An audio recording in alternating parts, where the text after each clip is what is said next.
get your PowerPoint up. Okay.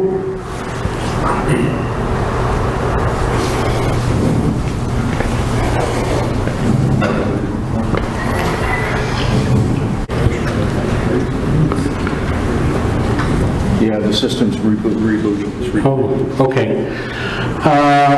Well, talk a little bit while we're waiting.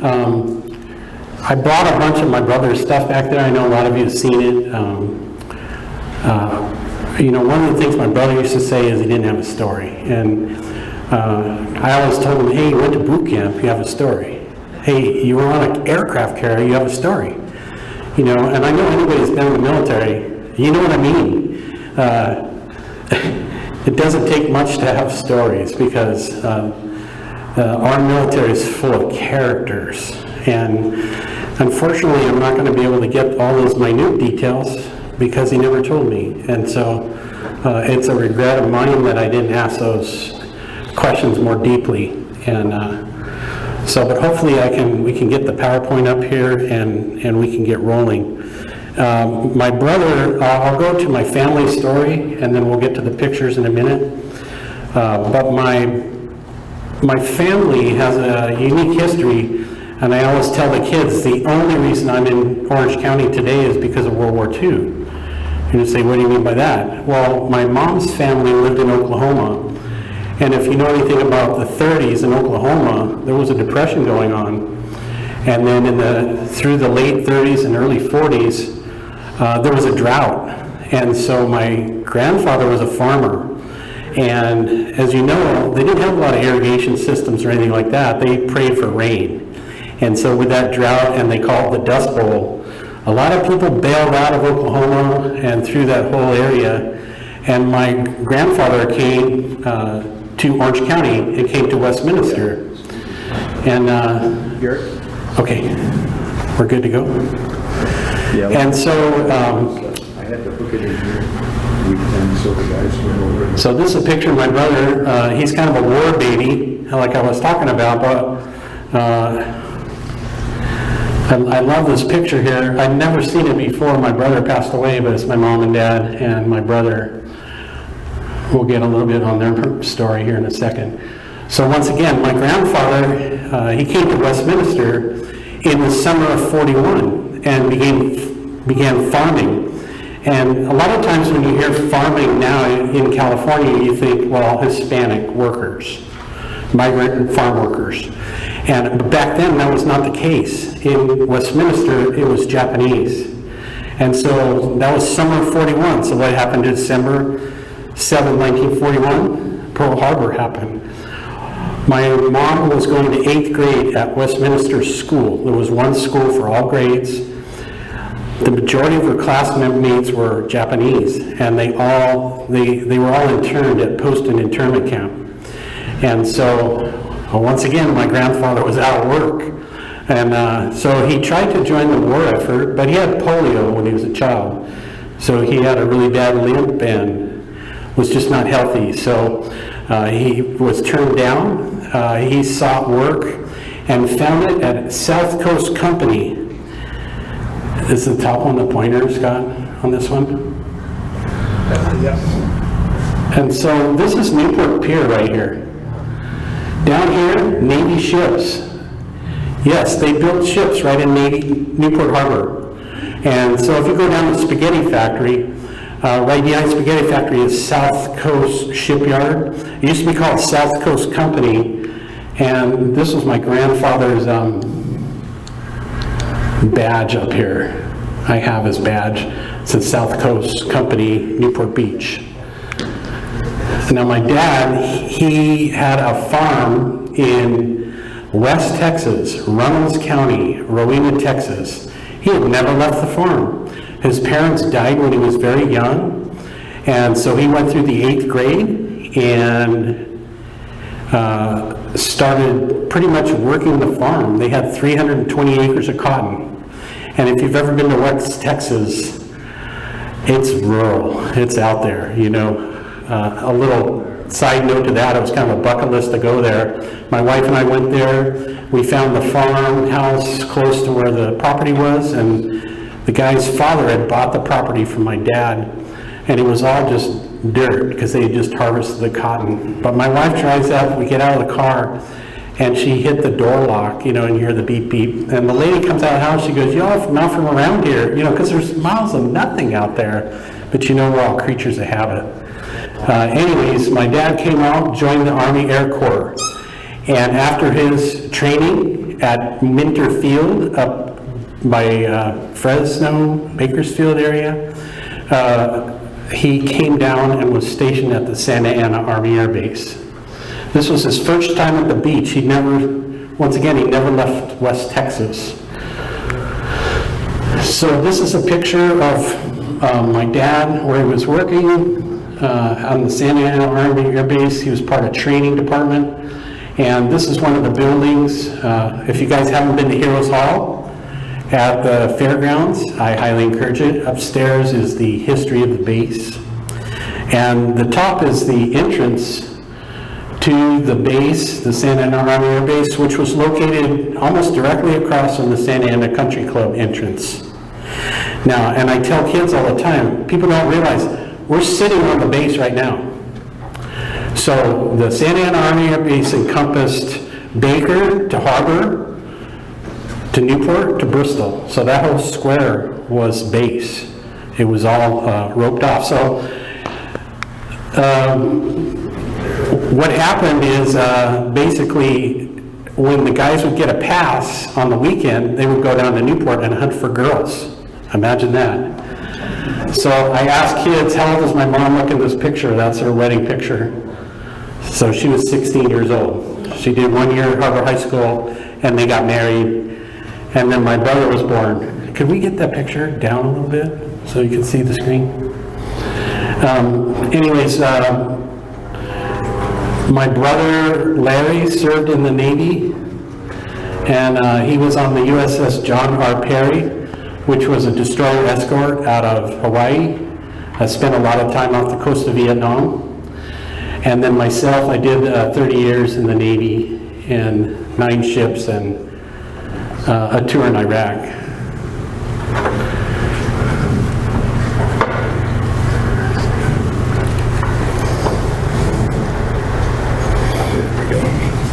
And then my dad, he, after the war, they went back to Texas for a little bit, and I thank God because it was a drought again. Because my mom goes, after about a year and a half, we're going back to Newport. And so they came back, and my dad worked for the city of Newport Beach for almost 4 years in utilities. My brother Bob, we'll get to that, what he did, he was a postal carrier for 40 years. My brother Larry, he was a fireman in Newport for 31 years. Now Bob, so he attended local schools. He attended Main Street School in Newport, which burnt down in kindergarten and first grade. And then he went to Harper Elementary School because we lived right next to Newport Heights Elementary, but it wasn't built yet. And so he went to Harper School from 3rd through 6th grade, and then went to Harbor High School. He was in the band at Harbor High School, and a little side story to that on the band from his Orange Coast College days.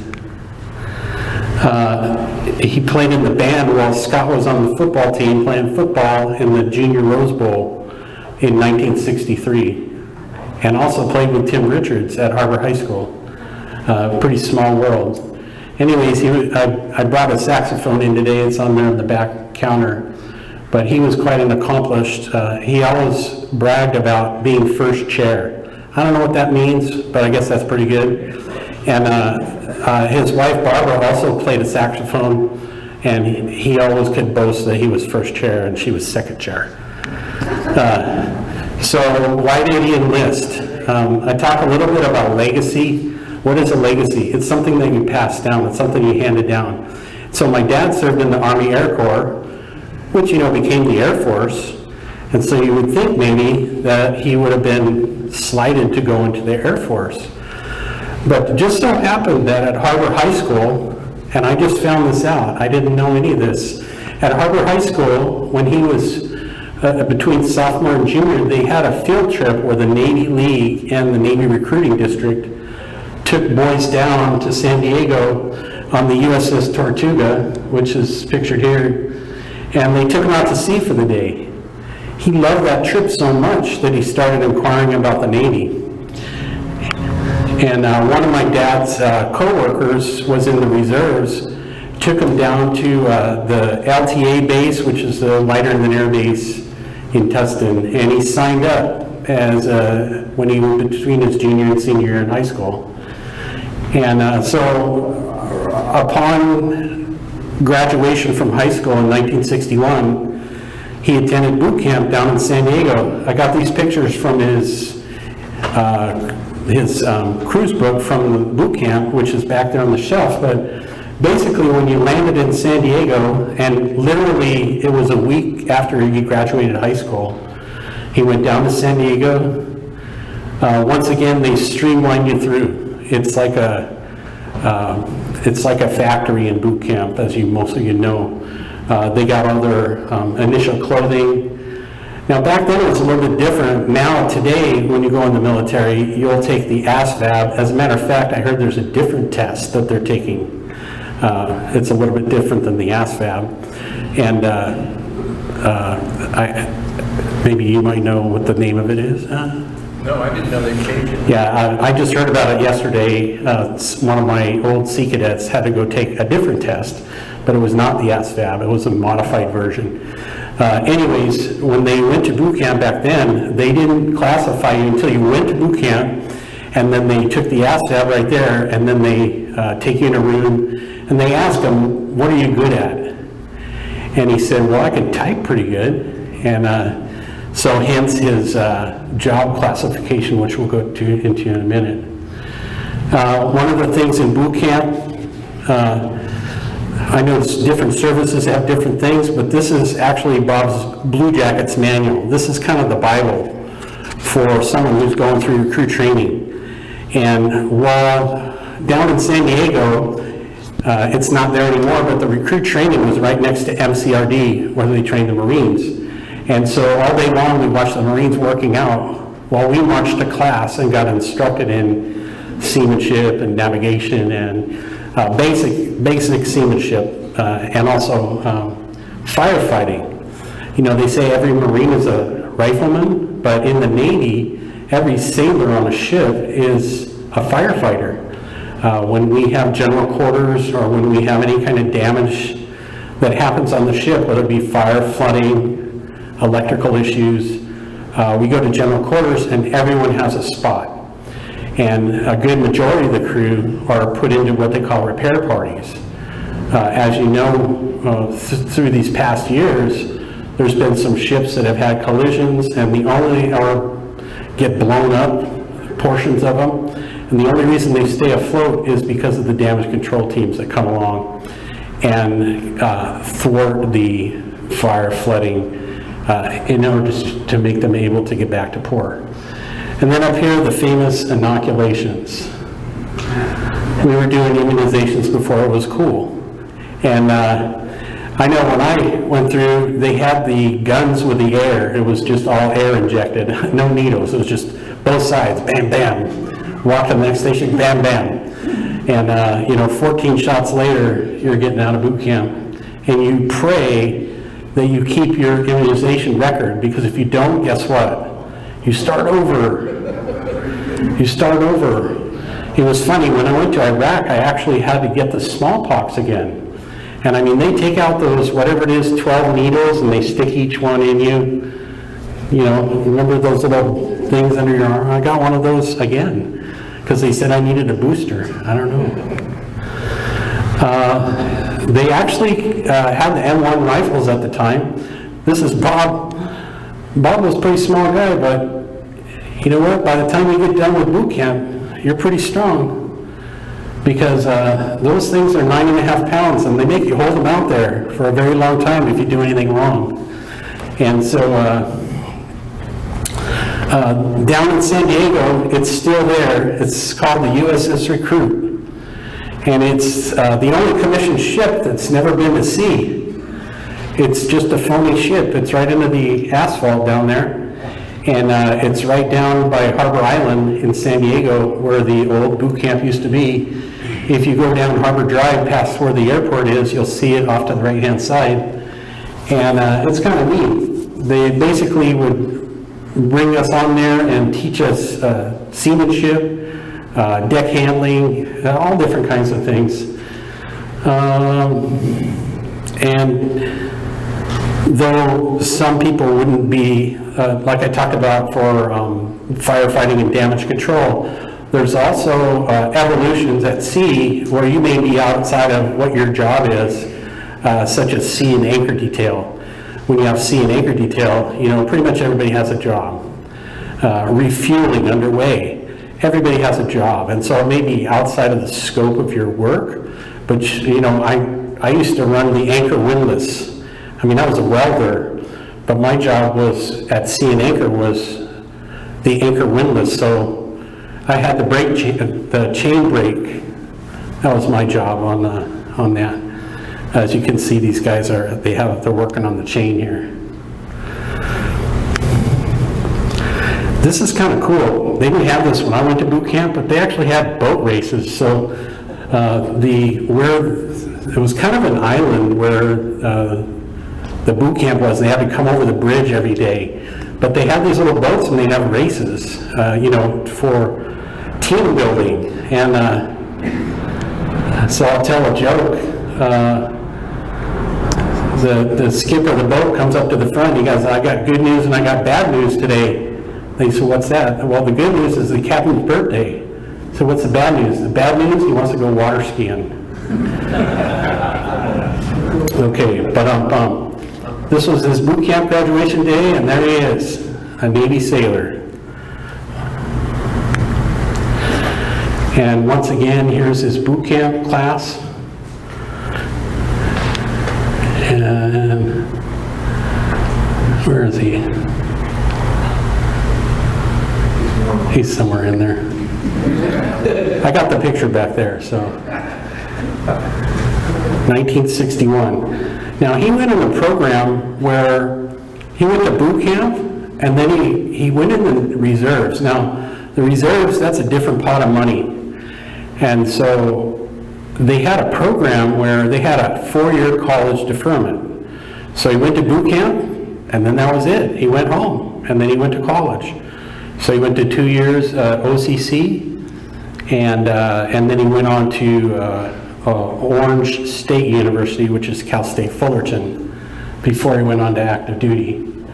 Once again, he went to OCC, and I already told the story about the Junior Rose Bowl. He also played in the jazz band called the Riffs at Orange Coast College. So he spent 4 years drilling. So that means every month he'd go to his drill, even when he was going to college. And so kind of an old picture of the lighter than air blimp hangar. And I keep wondering what they're going to do with those. I heard that the Air Museum that closed on Miramar, the Marines are trying to acquire the hangar for the museum. So that would be really cool if they can get that. In March of 1965, so he didn't quite finish school at Cal State Fullerton when his commitment began for active duty. So he went on 2 years of active duty. He met his wife at OCC. She was in the band as well. They were just a couple weeks shy of 56 years of marriage when he passed away. So stood the test of time. You know, and I gotta tell you, they didn't make very much money back then. I'll get to that in a minute, but his first duty station was in Florida. And he was part of the RVAH-6 Reconnaissance Heavy Squadron.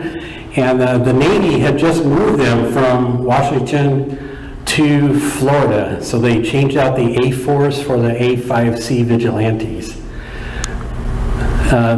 The bomber was a supersonic carrier-based bomber that had nuclear capability as well. These things were pretty big. I was kind of amazed at the size, 77 feet long, 53 feet across, and that's about all I know about that. Now, the speed kind of blows my mind too, Mach 2. I don't know, you could probably, some of you guys could speak better to that to me, but that seems pretty fast for as big a ship as that is. Anyways, it had, during the Cold War, the nukes were the big thing. And so it was just another one of the things in our arsenal that could carry a nuclear weapon. So what was his job? He was a yeoman. What's a yeoman?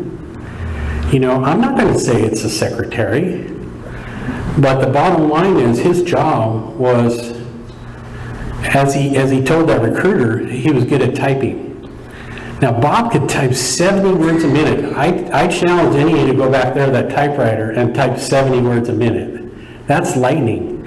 I'd tell a kid that he couldn't even swipe type that fast. So he was really good at that.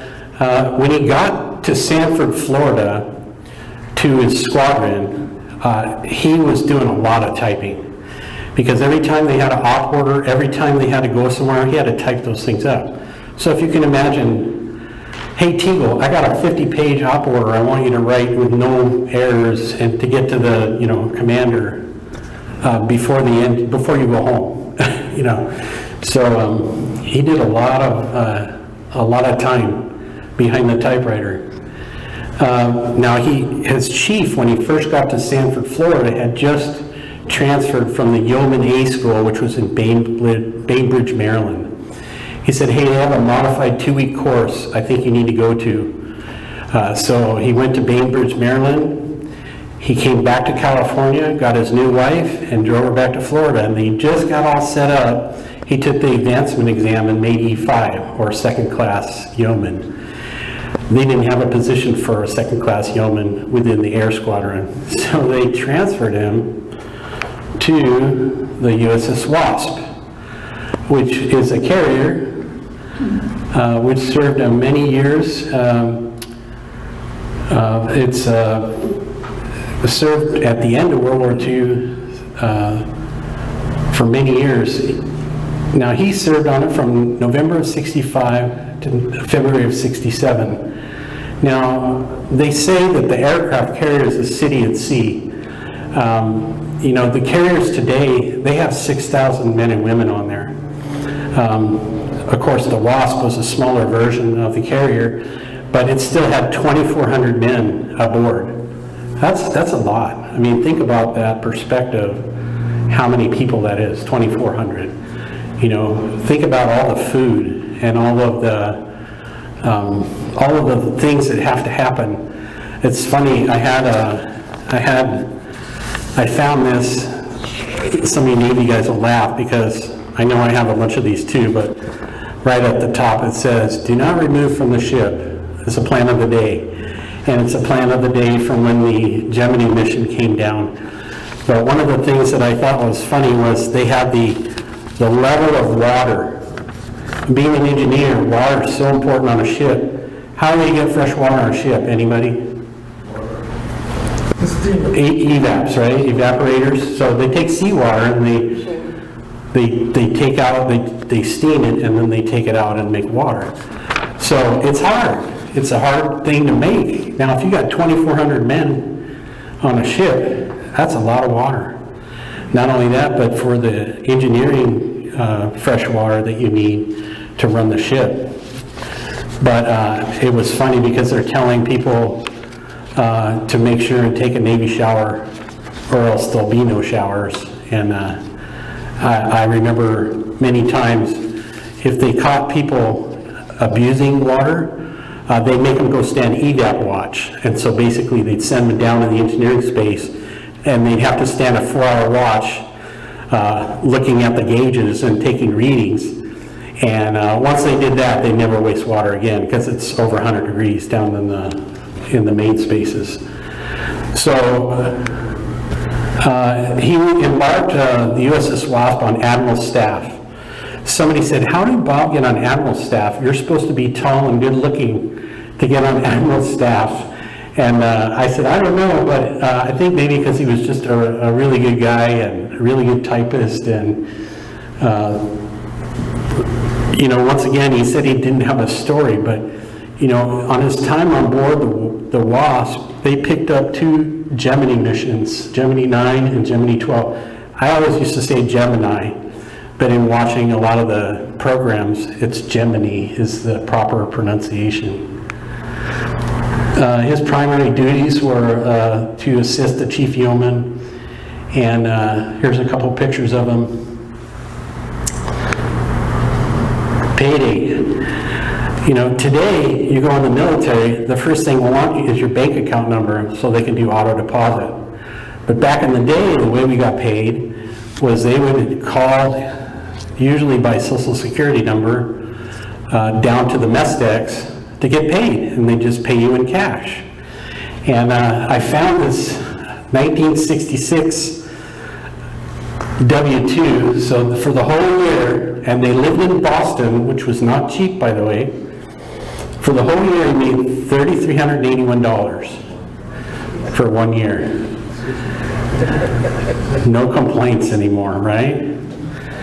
Yeah, that's probably poverty levels back then. And so God bless Barbara for being able to survive on little monies. The WASP was stationed in Boston, and so some of the ports that he visited while on board, and I was surprised because he didn't ever talk too much about his time at sea. They went to sea all the time. They were out to sea all the time. And but he got to visit the Caribbean, Puerto Rico, Virgin Islands. They went up to Nova Scotia and New York Harbor. So the Gemini missions, a couple notes on that. It's so cool because you know, I didn't realize how important those missions were. The Gemini missions were pre-Apollo. So if you remember, the Mercury missions were the first ones.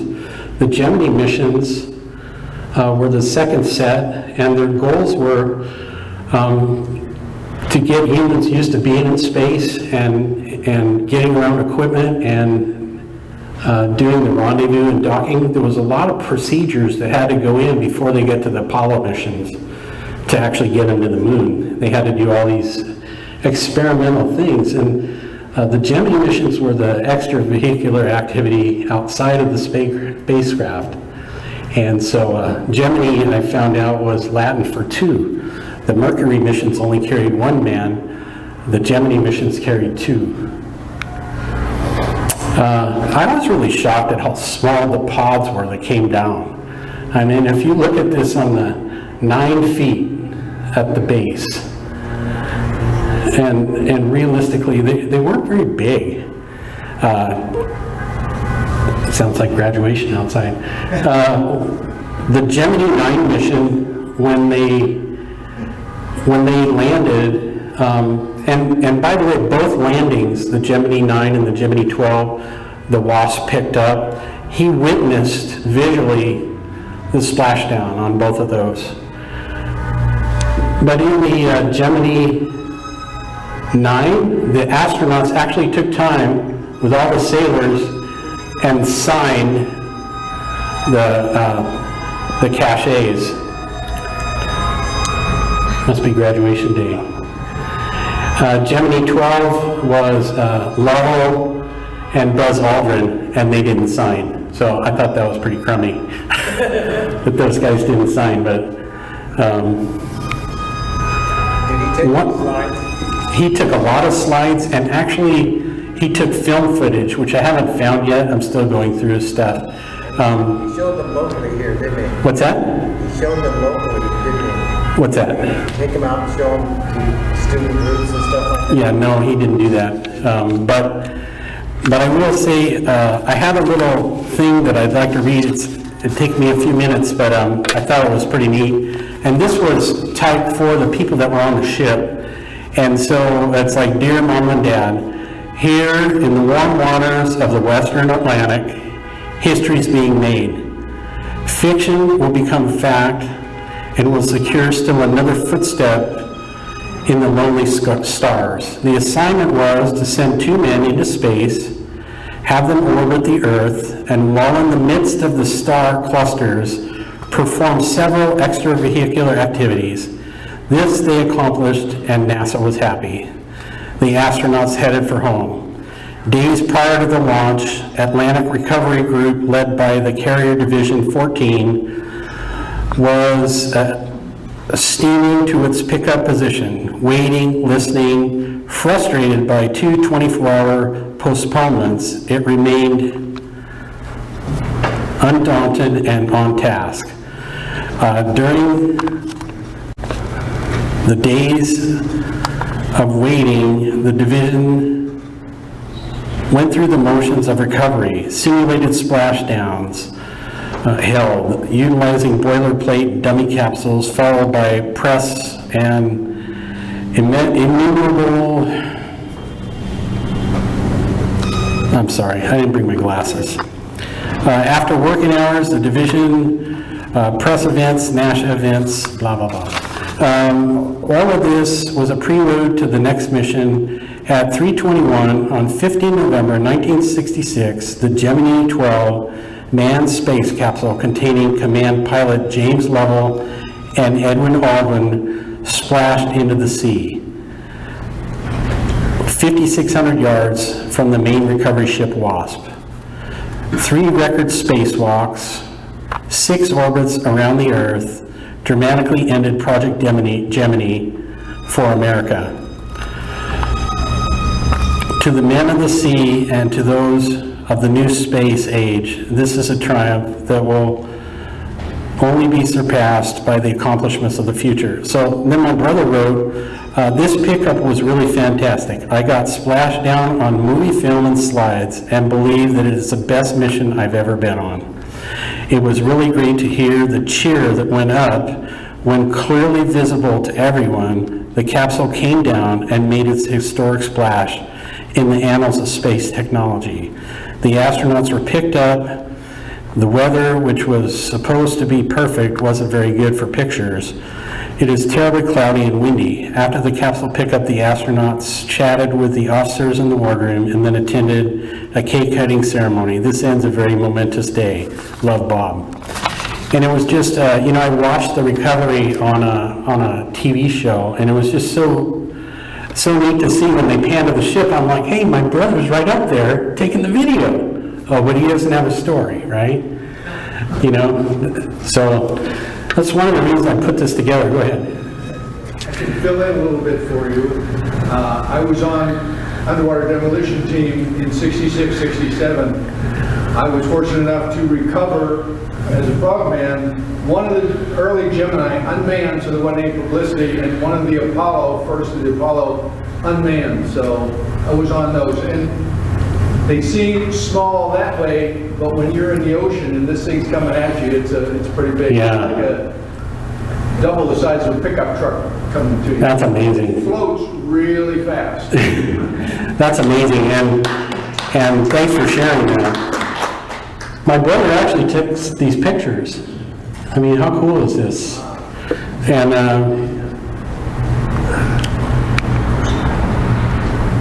anyways, once again, they came on board the ship, and they actually, on Gemini 9, they actually picked the whole capsule up out of the water with a crane and brought it up on the ship, and then the guys got out. 12, they actually pulled them out of the water in the life raft. The UDT guys they inflate, go ahead. Both of mine were in the Pacific off of Hawaii, not on the East Coast. Oh, okay. They brought them in both. It was probably warmer water. The water. Anyways, another story. So in 1966, they had a dependence cruise. So my sister-in-law got to go on board the ship. And they went out, so 2 funny stories. Number 1, there was a gal on board there who was very pregnant, and she went into labor. And so there was an article, I read that he saved everything. So there was an article in the paper how they had to heel her off to take her to the hospital. And I don't think she delivered at that time, but hey, you always have to be prepared for everything, right? The next thing was, on that dependence cruise in Boston, it got so foggy that they were out at sea. They wouldn't let them pull back into Boston Harbor. And so basically they had to stay out overnight, and so they had to put all these hundreds of civilians into staterooms. And the next day, it was still so foggy in Boston that they kept going, and they went around to Rhode Island and dropped the dependents and bused them back to Boston from Quonset Point in Rhode Island. Now, my brother Bob, that kind of talks about his service in the Navy. He went on, while he was in college, he worked part-time for the post office. And a funny story, if you know where the station is down on Riverside before Coast Highway in Newport Beach, the little post office there, he actually rode with mail bags on a bicycle from Riverside Station to East Bluff. I mean, that's crazy. If you've ever been on a bike ride up Jamboree, that's a tough one alone, but with a whole full bag of mail, that's crazy. But then he went on to, once he got out of the military, he joined the post office and spent 40 years with them. He spent 25 years delivering mail on Belleville Island. And about 15 years he was with vehicle maintenance right there at the Bison office. And so he loved Freedom Committee. We had our little table right over here with Vic and Ed and you know, just a great time. I always enjoyed having my brother with me. He got to speak a couple times. So whenever there was a presentation required, such as Harbor High in the library, and then he also spoke at Corona Del Mar for the, where they actually ask you questions and you tell them the answers. But, you know, going back to our old high school together, going back to our junior high together, you know, it was special.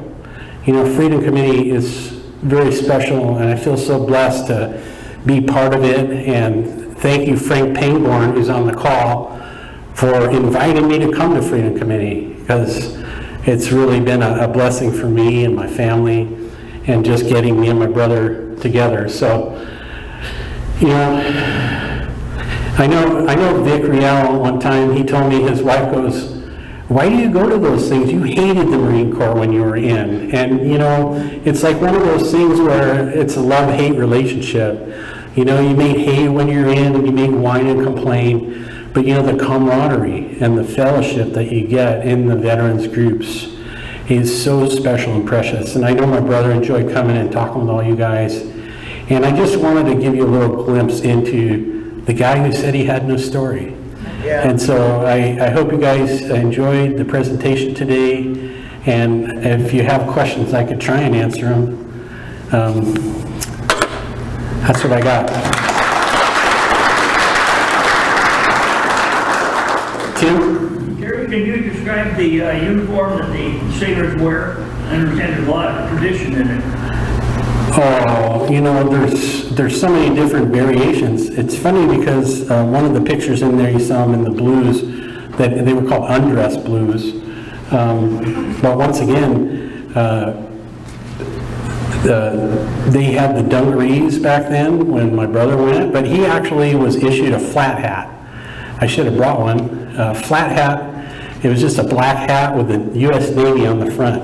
In the olden days, they used to have the ship's name on it, and then they determined when they would go out on liberty that you know, if there was any enemy watching, they're going to know which ships are where because the ship's name's on the hat. So they changed it to just say U.S. Navy. They did away with those, but then there's basically the blues, the dress blues, the dress whites.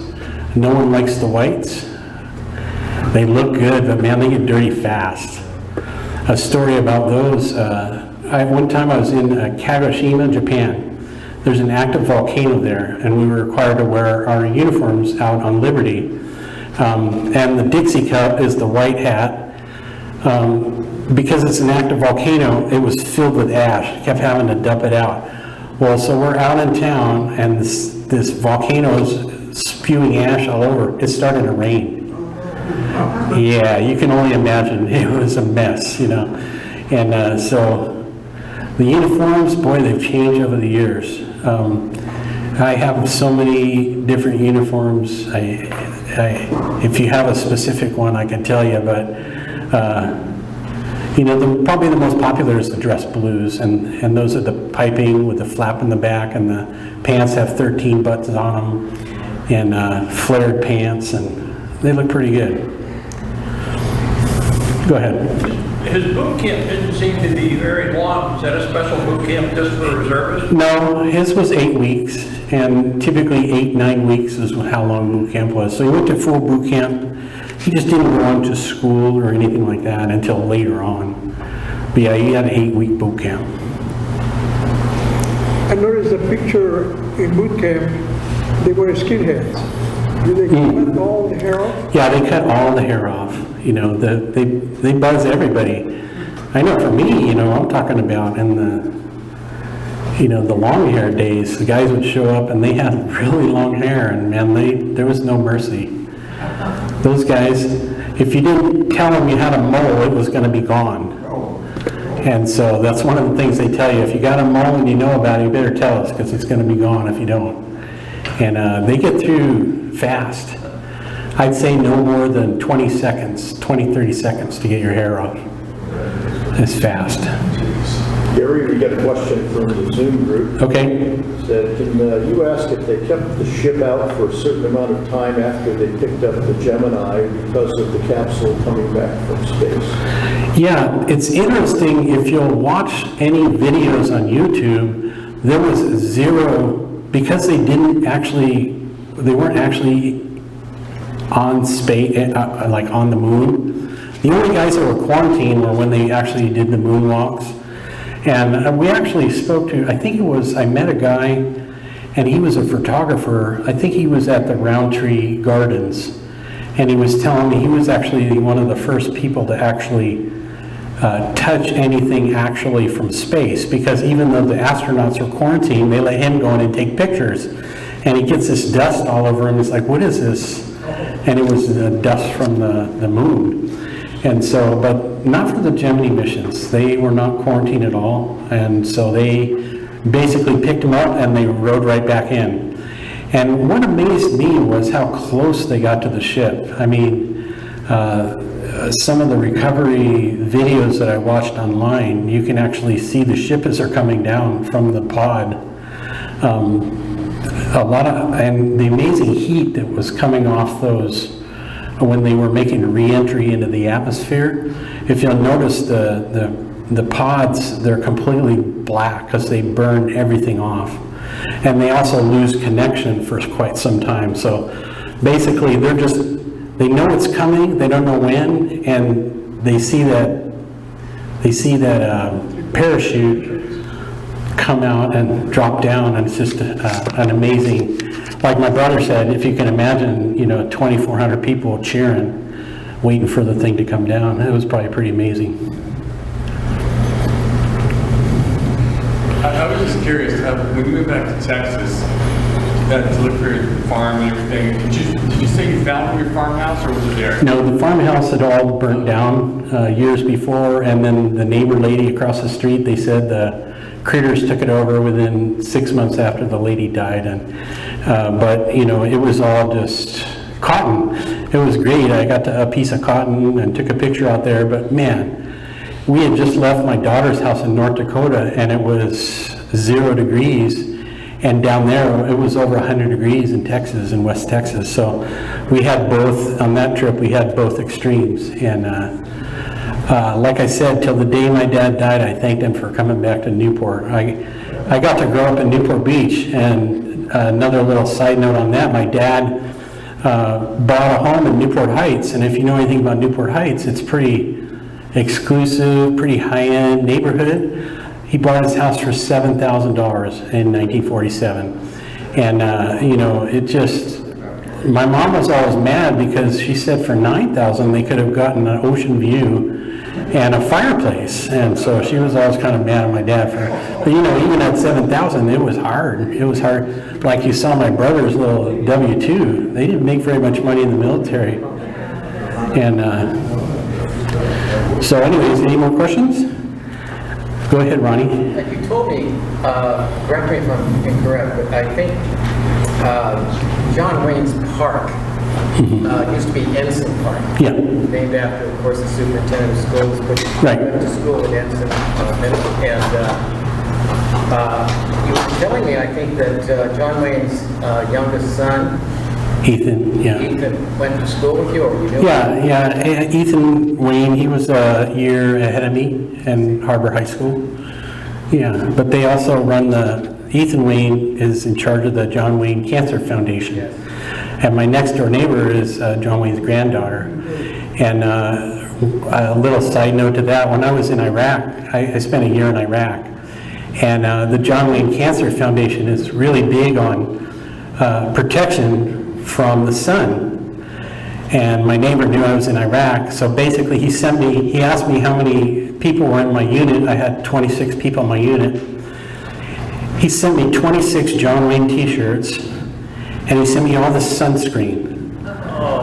And, talk about, I say it's a God thing, but I had different sizes and shapes. I had 26 people from 14 states plus Puerto Rico, all different shapes and sizes, and those shirts fit perfect, every single person. Like he had just enough larges, just enough mediums, and that sunscreen, so we use that during the time. I took a picture with everybody out in front of a sign in Iraq, and I sent it to them, but a blessing to know them. Is he okay? He's breathing, but he's asleep.